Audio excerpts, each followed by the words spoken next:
COVID-19 lockdowns brought global travel for both business and leisure to an abrupt halt. How and when we can get the world traveling again is a crucial question with huge implications for labor markets and of particular importance to many emerging economies. Here to discuss how the global travel industry might use this as an opportunity to reinvent itself is Karen Chan, CEO of AirAsia.com, Arnold Donald, President and CEO of Carnival, Arne Sorenson, President and CEO of Marriott, and Jane Sun, CEO of Trip.com. And moderating this conversation, Peter Greenberg, travel editor of CBS News. Thank you, Scarlett. Good evening, good morning, wherever you happen to be. And of course, good evening, good morning to our panelists.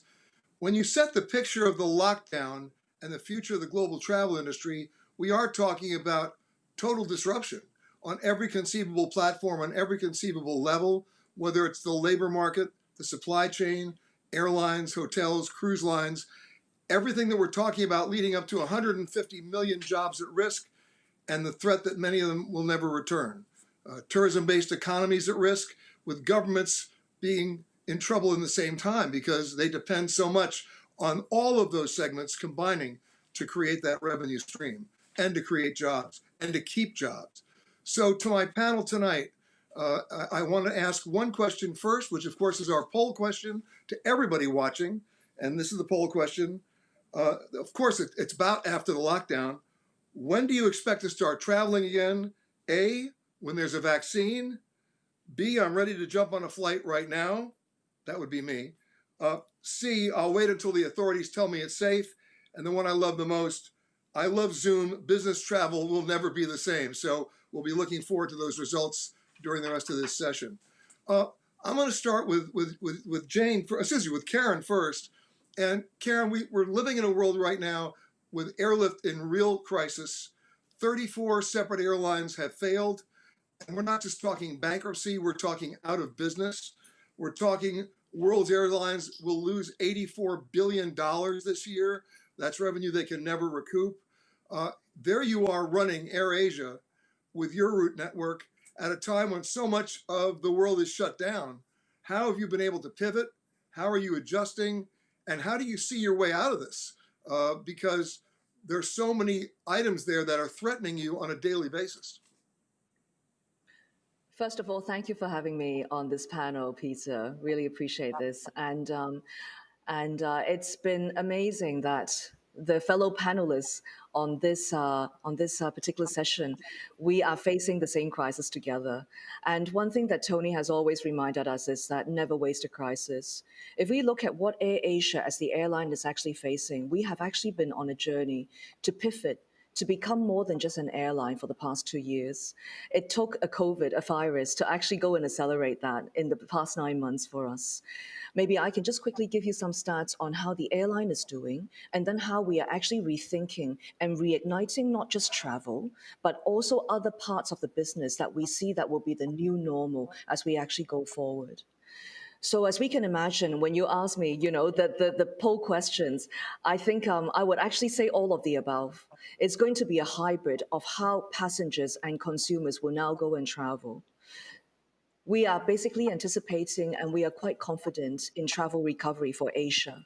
I think Asia will be in the forefront of the recovery for travel, because quite a lot of the markets in Asia are already in green zone. You are already seeing green shoots between Malaysia and Singapore with having the reciprocal green lane. Thailand already opening back to Chinese passengers coming into Thailand in a very cadenced manner. And then Hong Kong and Singapore are also establishing a travel bubble. So I think Asia would be at the forefront as we start looking at travel recovery.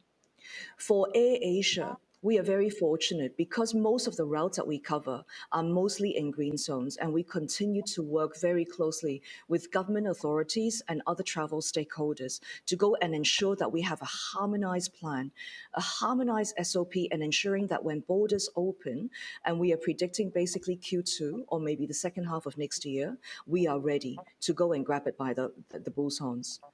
We have been doing a lot of consumer research. You are absolutely right for point B. Everybody just want to jump on a flight if they are actually allowed to travel. And that's why right now our focus is on domestic. We are basically pivoting to go and focus on domestic travel for the next 3 to 6 months. whether it's for Malaysia, Thailand, Indonesia, and Philippines. We are now basically doubling down and consolidating our coverage on ASEAN because we feel that this will be the first part of the globe to actually recover. For Malaysia, we are now looking at about 70 to 80% of network for domestic prior to COVID. Thailand is basically the biggest bounce back. We are now experiencing 95% capacity for domestic. Wow. Well, if you take a look at traditional travel industry response to crisis, it's usually been, well, let's discount our way out of it. Let's lower the prices. In your case, you've gone one step further. You're offering basically 2-for-1 deals, air passes, you buy the whole row. Is that stimulating traffic for you? So you're absolutely right. We are trying whatever we can to go and re-stimulate and reignite travel demand. But what we've also noticed, which is the second part, as we start pivoting to become more than just an airline, we are very fortunate that digital transformation has always been our plan A. We are really the only airline backed by an OTA, which is our current platform. We are now putting a stake to say that we are the ASEAN's fastest growing super app. And we are really the only OTA that has actually got an airline. So it's very complementary, and we are now accelerating this. We have done a lot of consumer research during lockdown. You can imagine the first 3 months when COVID hit, we have 60 times more customer complaints, calling us for refund, I calling us know for it. flight change. They're calling you about refunds. Yeah, so we have to go and mobilize, 3,000 more of our cabin crew who were not flying to actually volunteer to work for our customer operating center. We were absolutely slammed. And we thought, apart from just, handling the complaints and, the refunds, we also want to go and ask the consumer, if we can fly again, what is your propensity and the likelihood for you to fly? And close to 85% of consumer will say, when it is safe to fly, I will fly. So it is the job of the airline and all the other travel stakeholders in this industry to ensure that we are actually reinstilling confidence for consumers to travel. And we've noticed three key things. The first thing is the flexibility of travel. How do we ensure that when consumers actually purchase a ticket and when dates change, when borders close, we actually make it very easy for them to actually go and change date without penalizing them? So the first thing we actually launch is that unlimited date change. If you need to go to Bangkok and because right now borders are closed, we allow you 1 year for you to go and date change without any penalty. So that's the first thing, and I think many airlines are already doing that. The second thing we've actually done, and it's also a cash flow exercise as well, is that we encourage consumers to actually go and buy an unlimited flight pass. You buy now, you can fly as many times as you want for the next 12 months. And it has been an absolute hit. Because consumers are still basically being keyboard warriors, searching on the next dream destination they want to go, at home on their couch, they still want to go there. So we are capturing this particular sentiment and this pent-up demand and offer a new product whereby they can buy now and they can fly as many times as they want. We have launched it in both Malaysia, Thailand. We just finished launching it in Indonesia. The demand is phenomenal. And we do have some crazy avid travelers who've booked 54 times already, using this particular pass. I would be one of them, by the way. You mentioned, Karen, about the OTAs, and that's a perfect segue to Jane in Shanghai, because your operation there is a phenomenal one to watch as a model of behavior and pivoting in a crisis. The terms of the numbers that you're processing, the travelers that you're moving. China was the first to close down. You were also the first to open up. So what changes have you seen? What lessons have you learned to be able to move forward now? Thanks for having me. First of all, I think China has done an excellent job. Once Wuhan is locked down, the government took very decisive measures to lock down every state, every city to clean it up. So it was very painful, very costly, yet it was very effective. So we really benefit from the very good and decisive measures the government has taken. And ever since Q1 lockdown, starting from Q2, we have seen a major and rapid improvements in the market. And secondly, I think as a largest player in the market in terms of travel, we also have been very innovative. So we have seen that the travelers has a demand, and also our airline partners as well as the hotel partners have perishable inventories. So we reach out to both sides, having the airlines to contribute their perishable inventory by having a deep discounted inventory for our consumers, and the hotel follows. And we are able to sell these perishable inventory at a very favorable price, and our customer in return needs to prepay for these products.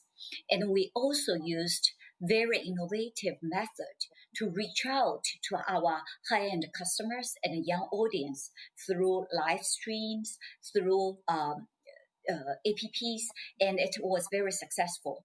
Our chairman also did a very attractive cosplay in the market, which is a major sale for our consumers. So what we have done really took the leadership in the market to encourage our partners and our customers and injected the confidence into the market.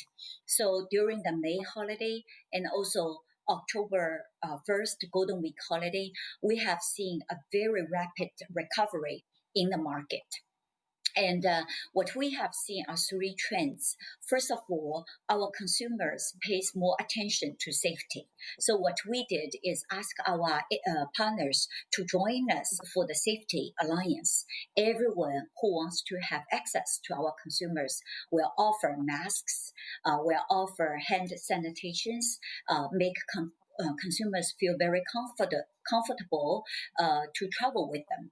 Secondly, we have seen a rapid shift from traveling in a big group to traveling with a much smaller group. So we have seen our consumers prefer to travel with their close families, their good friends. So we immediately innovated new products to promote tailor-made products for our family customers and also close friends group. And thirdly, consumers also prefer to use the hotels and airlines, which offers flexible cancellation policies as well as refundable policies. And whoever join us for these programs also get a lot of volume. Now, going forward, I think the technology is very important. We use our technology to help our consumers to make reservations and control the volume into the attractions. Secondly, also innovative products such as helicopter tours, diving tours, ski tours, which normally is very tailored at a smaller group of the consumers. Now, because of the travel restrictions, these type of smaller tour becomes very popular in China. And looking into the future, I think Pfizer and other pharmaceutical companies have very positive announcement in terms of vaccine. So we're positive once the vaccine is in place, we'll be able to promote the outbound travel as well as global travel accordingly. You know, Jane, you talk about perishable commodity. An unsold hotel room is revenue you can't recoup when the sun rises. Nobody knows that better than Arne Sorenson. Arne, let me ask you this. When you and I spoke 8 or 9 months ago, you were opening one new hotel literally every 14 hours. And then in a matter of weeks, of course, that stopped. How did you pivot? Because you have nothing but a perishable commodity. Well, first, let me say thanks for having me on, Peter. It's always great to see you and Karen, Jane, and Arnold. Great to be on a panel with you. It's always been said that misery loves company, doesn't it?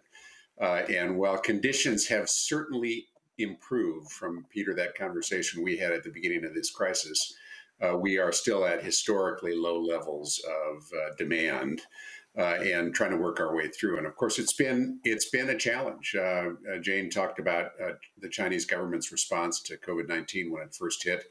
Remember that third week of January, China was shut down in its entirety, and our business was down something like 95%.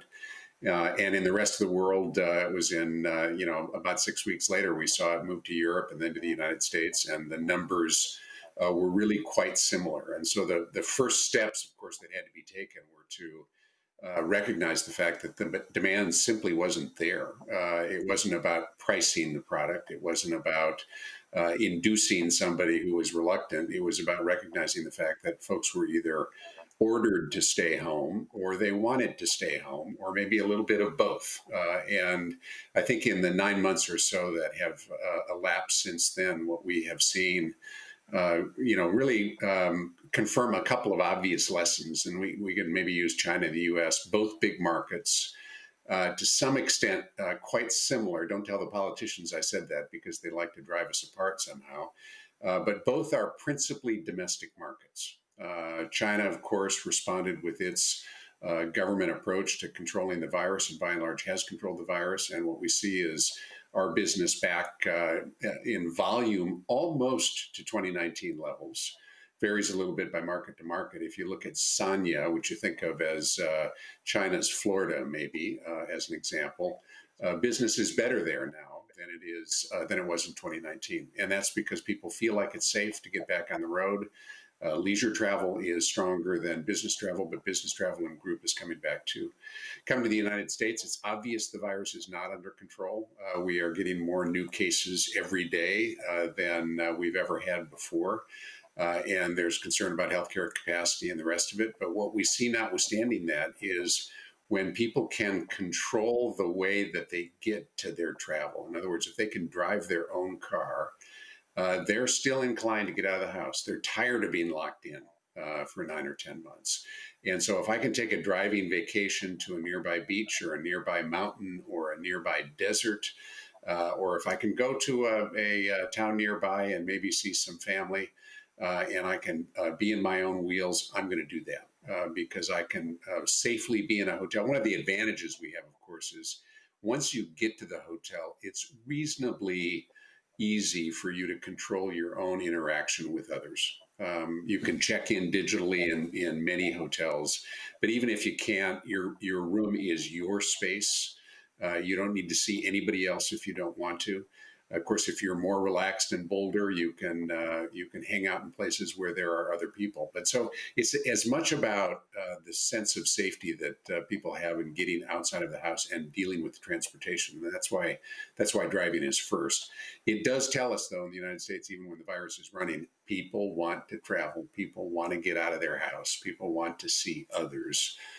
And when that sense is more broadly viewed as being safe, either because of a vaccine or because the virus numbers are down, we think we'll see people increasingly step out, not only patronize our hotels, but make their bookings through Ctrip and get on AirAsia and take a cruise with Arnold.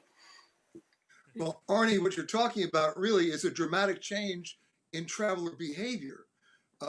It's not a question of whether we're going to travel or where or when. It's really a question of how. And so I'll throw this open to you and to everybody else.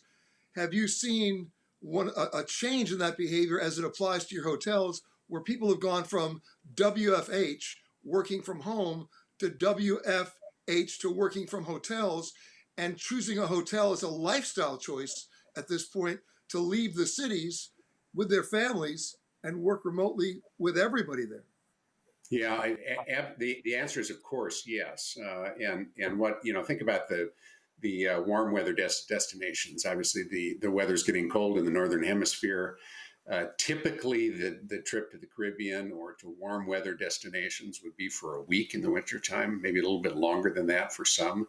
But it was a classic vacation. And I think what we're seeing now is young people and others with families, with kids who can do their school remotely, saying, why don't we go down for a month or two and we'll dial it in. But we might as well enjoy that kind of environment because we can't be out and about. If we stay home, we're not going to be going to school, et cetera. I actually think one of the long-term consequences here, obviously there's lots and lots of debate about remote work and how much remote work is a permanent part of our landscape, particularly for office workers. And there's risk of that, of course, and what that means for travel. But there's also upside in the sense that if I can work remotely 2 or 3 days a week, well, you know what? I can take an incremental week where I go to a vacation destination. I work a couple of days from there, and I'm only taking a couple of days of vacation. And it works in a way that opens up more time for me to travel than I had when I was expected in the office 5 days a week. So what does that mean for business travel, both domestic and international? Well, international, of course, will be the slowest, and you can hear that even in Karen's comments. Stronger domestic travel in Malaysia, stronger domestic travel in many markets around the world. I think until we get to a place where people can travel internationally and not have to, A, worry about their health, which is the first question, of course, but then B, worry about getting caught in a government mandated quarantine in a way that they haven't planned to. We've got to get through both of those things before we'll see the international travel come back to the levels it was at before. But it will come back. I mean, all of us, I think, on this call know, and Peter, you know this as well as anybody, think about the time you've been traveling around the world. People love to collect the experiences that you can only get when you get away from home.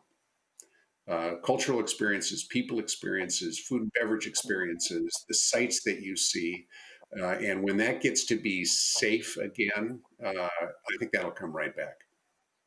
You know, you mentioned, Arne, about government mandated quarantine. That leads me right to Arnold Donald with a government mandated no sail order, which is just recently lifted by the Centers for Disease Control. But Arnold, you've got how many ships out there?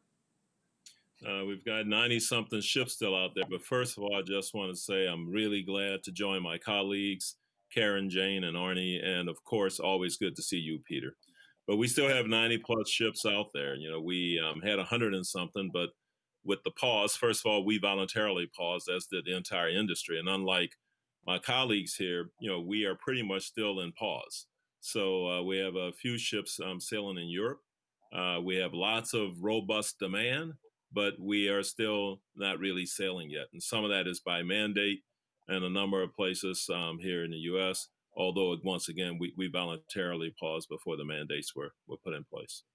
But in terms of your basic model, you can't look at things in a one-dimensional way. It's not about just getting the ships ready. You have to have ports that want to accept you now. Yeah, our ramp up will be staggered because all of the destinations won't open up at once. Right now, our Costa line is sailing in Italy with only one ship, though, because things have spiked again in Europe. The government asked us to continue to sail the one ship we have. It's low occupancy, not because of demand, but a combination of things, not the least of which is that much of the country is locked down and people aren't able to travel, within the country. But we've established a host of protocols, universal testing for guests and for crew. Crew also are quarantined before the testing, enhanced medical screenings, physical distancing on board, mask wearing, enhanced air handling, enhanced sanitation practices. And keep in mind, this is an industry that's dealt with viruses for many years, from MERS to SARS to other things like Ebola, Zika, and on and on. But this one is unique, obviously, because it shut the whole planet down and is still causing great grief in many places around the world. And so we have to take enhanced measures to set it up so that we can be part of mitigating the spread, and while at the same time giving people what Arne talked about when the time is right, that opportunity, for the greatest vacation experience and greatest vacation value there is in connecting with other human beings through the use using cruise as a vacation option.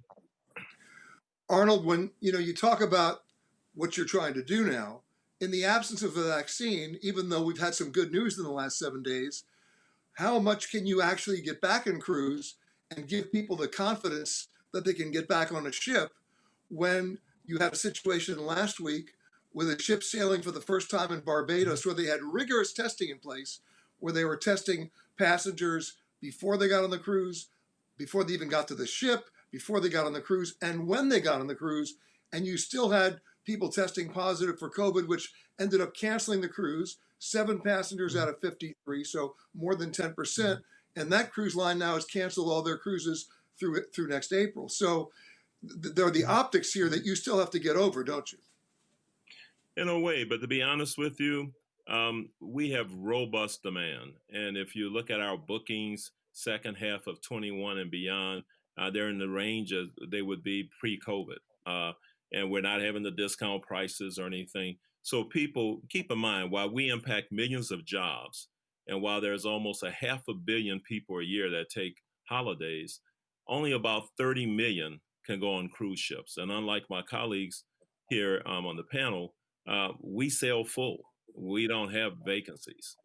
So we're relatively small, and we have a huge base of previous cruise goers who frequently repeat.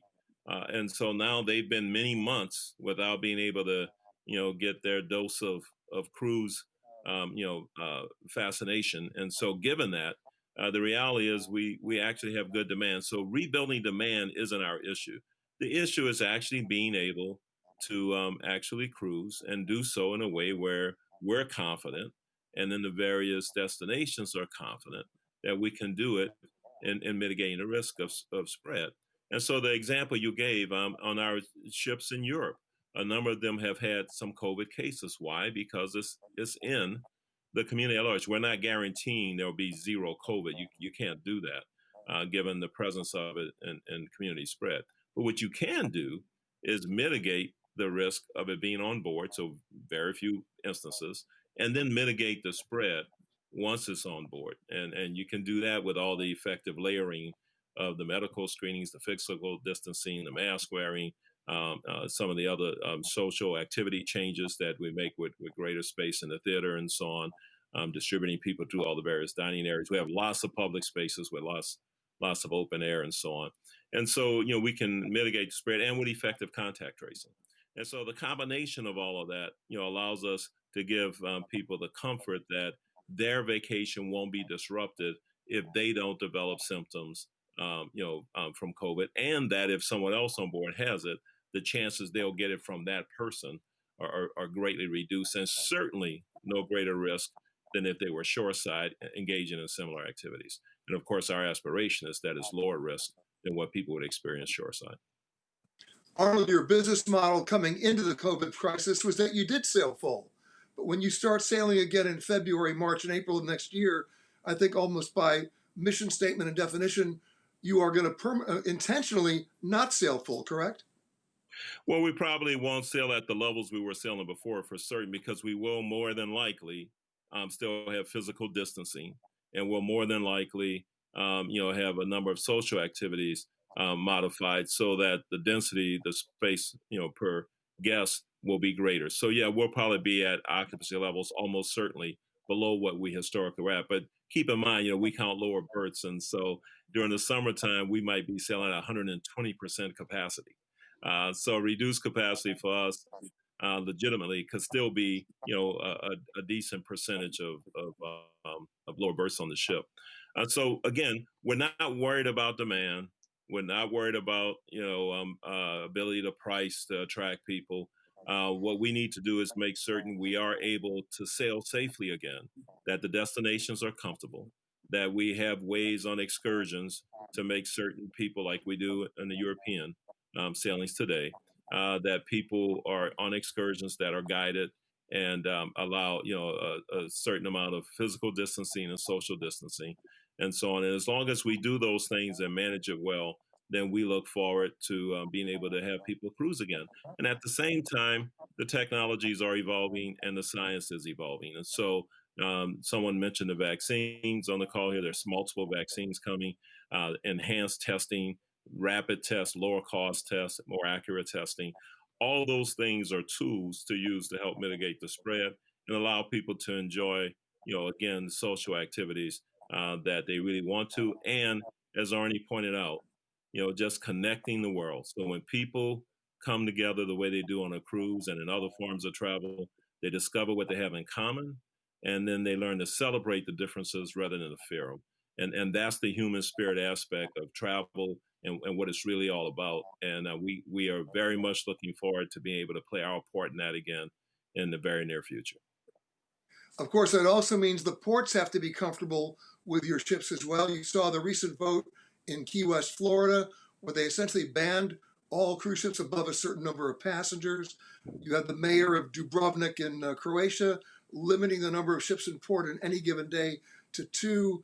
We haven't seen Canada reopen their ports yet, which affects, of course, the Alaska cruise season. So what are you telling the ports to give them a comfort level that will welcome you back?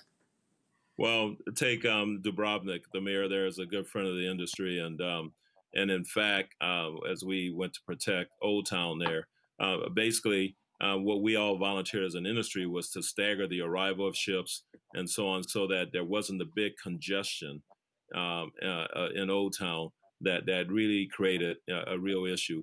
But cruise is not really the biggest part of that, but we want to do our part of it. Staycationers and daycationers often, take like Venice is another popular place people talk about. They may get 24 million visitors a year.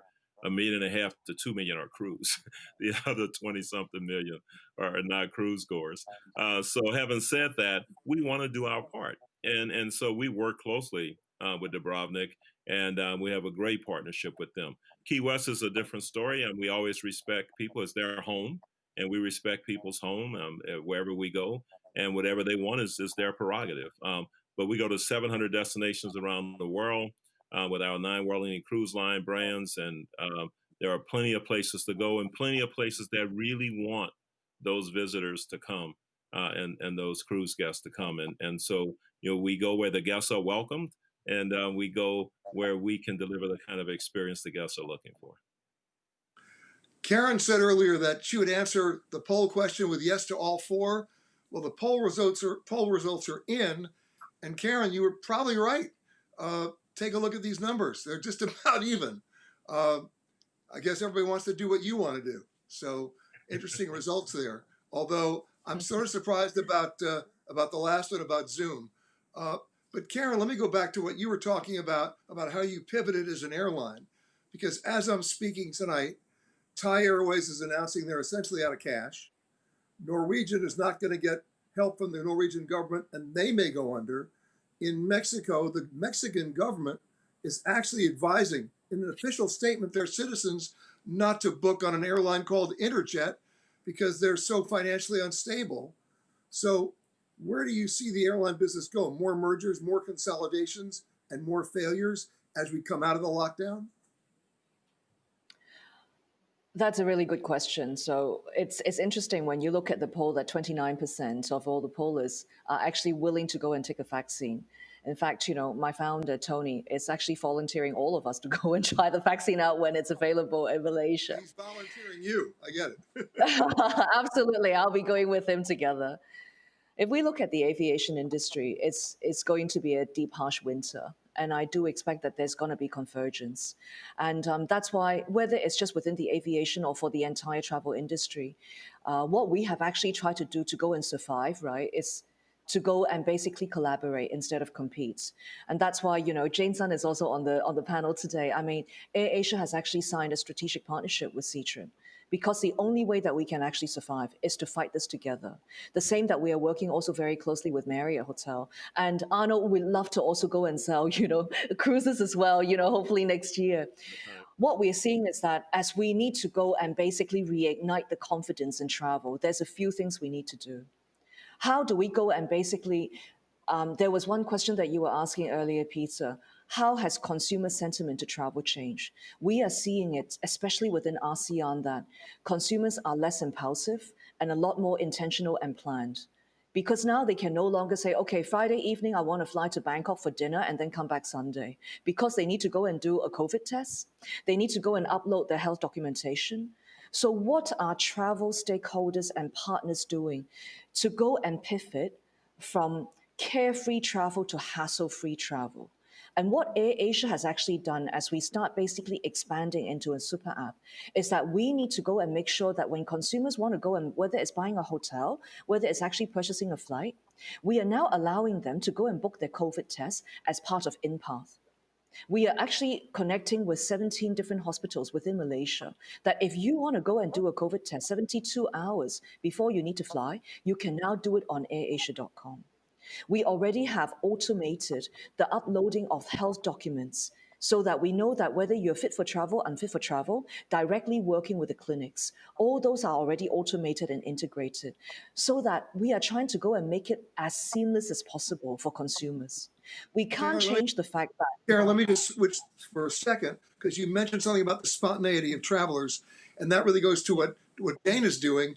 Jane, have you seen that change that Karen is talking about, where people are now saying, I'll book 3 weeks in advance and not 3 hours in advance? Definitely. I think consumers want to make their reservation much more carefully. And I echo with Karen that during this challenging time, it's the best time for the whole world to work together as one globe, one team. We work very closely with AirAsia. We work very closely with Arne's team. And also, Arnold, I love to send customers to the cruise industry because people have pent-up demand. They are ready to travel. We just need to work very closely to make sure we give the confidence to the consumers and we offer a very safe environment for them to travel. If we can do that, it will be win-win for everybody. We've seen government stimulus packages for the airlines. There may be another one in the offing if Congress gets their act together before the inauguration, maybe, maybe not. We have not seen a stimulus package for cruise lines, and we haven't seen one for hotels. Arne, I know that 4 years ago when President Trump was elected, you wrote him a letter. Now, recently, you wrote President-elect Biden a letter. What are you asking for in that letter? Well, the letter really addressed three things. And as I did with President Trump's election 4 years ago, I tried to put myself in their shoes and think about their own philosophies and what they said and promised during the campaign. And consistent with that, then give some recommendations that I thought would be constructive, not just for our business, in fact, principally for the economy or for the globe. And so with President Biden, many of these things he's already said, but I stress three areas of priority for him. One would be to bring us back together. Obviously, we are as divided in the United States as we've been in my lifetime. And we need a president who's going to do everything in his or her power to pull us together and get us all working in the same direction. Two was the COVID response itself, and that is both about the healthcare, managing the healthcare aspects of that crisis, but also principally helping those who have lost work or small businesses, particularly, both of whom, if they're not helped to bridge from over the pandemic, it will be much harder for them to come out. And Peter, you and I have talked about this at length, but if you go to particularly coastal cities in the United States that are dependent on office workers, those cities are dead. And the businesses that were built to serve those workers, whether they be coffee shops or restaurants or clothing stores or parking facilities or what have you, they're closed and maybe they'll never reopen. And we've got to make sure that they are surviving this. And then, of course, the third with President-elect Biden was to say, now let's look longer term at the economy. How do we confront the fact that the economy will be troubled because of the pandemic we've been through? How do we deal with the desire to make sure that we are increasing pay, particularly for those who are paid the least? How do we make sure we deal with the massive fiscal hole we're building because of pandemic aid through tax policy and the rest? So I address some of those sorts of issues as well. But really trying to focus on COVID-19 and then governing to bring back growth and to bring us all together across the United States and in many respects across the globe. Last question for Arnold, and that's this. People have a pent-up demand. You know it.